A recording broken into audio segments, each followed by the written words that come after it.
कार तो हनी का बैठल पड़ा सब हिले कुटिया काट के ना डलला सो माने पांसुर से काट के डाली जा पटीदार के कॉल पर जाते जा काटते वो गाड़ी देता टाइम पटीदार के ताव लाना सो है के बाद चल अपन कल ले आवल जाओ माने एबार पनिया बेसी हो तो चल जा ले आवल जा ओही दिन कंपनी है तो कौन के ले चलो हो तो ओही नेरिया पटीदार के सिखावला में ना लेके अइले हम का जन्नी साला पटीदार हई से बतियाई चल चल लेके आवल जा चल जल्दी से हां चल चल एबार खूब मजा आई लेके आवे में भर सखीता पटीदार कल रोकता ओकर त गाड़ी जोरबे न करी देखता कि हेजा सो होइला ढाठा काट के लगइले बड़े सलाइन अब कहां चल रहल हो पनिया में भाग रही त पटीदार त ढेर कला भइल बड़े तोरे इरखा जाता निकल ले आवे तरलो से आज हमू चली का ना ते मत जो हमनी के लेके आ जिम जा ना रुको सो हमू चलतनी तो नहीं जरे चलो सर रुको सर पटीदार रुको सो हमू चलतनी तू कलाणू खड़े जइबो तोहरे चलते त कल ले आवे जाए के पड़ता अतने लगाव रहल त काटे काटे तो सब कुटियाई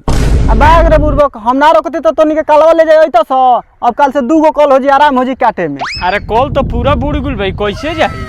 आज कॉल कसौ जाई तो जाई बात गोतिया क्या गुल बिया गोतिया इरखा दे देले बा रुक हितवा ते त लाड़ कबे से कच्चा पचा कइले बड़े अरे पे तो चिंटी पिलुआ हो गल बड़ा सतन पानी छिट तो धर तक कबार ले जाऊ ए मर्दे बरियारी नेरे नु बोल लगा तरह पे ईटा साजल बा हां सही कहत रे ईटा उतार त पहले ईटा उतार त का कहत रे सर आगुल बनी लागी ए हितवा के धक पनिया में डुबाव न रे आके त यौरी डिस्टर्ब कइले हमरो त कलावा के खिसिए बा धक डबोरी का दुहाली ला दो बोरी तोनी से जाई रे हम देखा तनी कैसे लेके चल जाता से जातनी हम धरो धर त बात इरखा का लोग कबार ले जा धर त रुक रुक रुक रुक कॉल के गोड़ तर त हमर गोड़े जता गुल बा ए निकाला मोरे तू है गोड़ तो गोड़ ढुका धरो छाड़ दे असो भर खाड़े चापा वाली आई गोड़ हान टूट जीते एहू से महंगा पड़ जी चल हां चल पर से पहले लेके चल चल